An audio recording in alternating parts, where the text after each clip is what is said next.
నల్లగొండ జిల్లా నగరికల్ నియోజకవర్గం కట్టంగూరు మండలాల్లో పలు పిఎస్సిఎస్ ఐకేపీ సెంటర్లపై ఎమ్మెల్యే వేముల వీరేశం ప్రారంభించారు.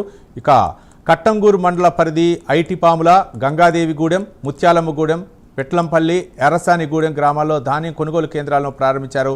రైతులు తీసుకొచ్చిన ప్రతి గింజను వెంటనే కొనుగోలు చేసే విధంగా చర్యలు చేపడుతున్నామన్నారు. ఇక నగరికల్లో ఐకేపీ ఆధ్వర్యంలో 50 కొనుగోలు కేంద్రాలను ఏర్పాటు చేసినట్లు తెలిపారు. మహిళల ఆర్థికాభివృద్ధికి ప్రభుత్వం కట్టుబడి ఉందన్నారు వేముల వీరేశం. ప్రభుత్వం నిర్ణయించిన మద్దతు ధరకు ధాన్యం విక్రయించాలని రైతులకు సూచించారు.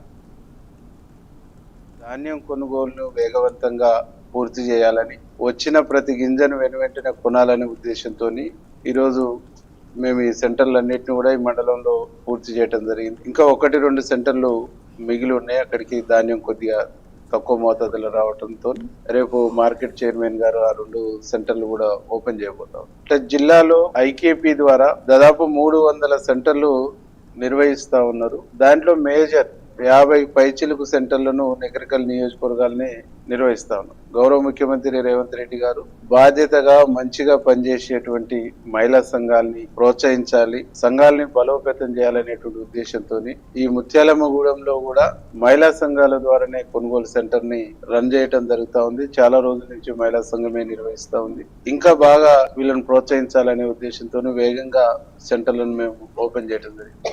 ఈ మండలంలో ఉండే రైతాంగానికి మా తరపున చేసేటువంటి విజ్ఞప్తి ఒకటే, మీ ధాన్యాన్ని కొనుగోలు సెంటర్లకు తీసుకొచ్చి ప్రభుత్వం ఇచ్చేటువంటి మద్దతు ధర ద్వారా మీరు ధాన్యాన్ని అమ్ముకోండి. దళారీల బారిన పడి తక్కువ రేటుకు ధాన్యాన్ని అమ్ముకొని రైతాంగం నష్టపోవద్దని చెప్పేసి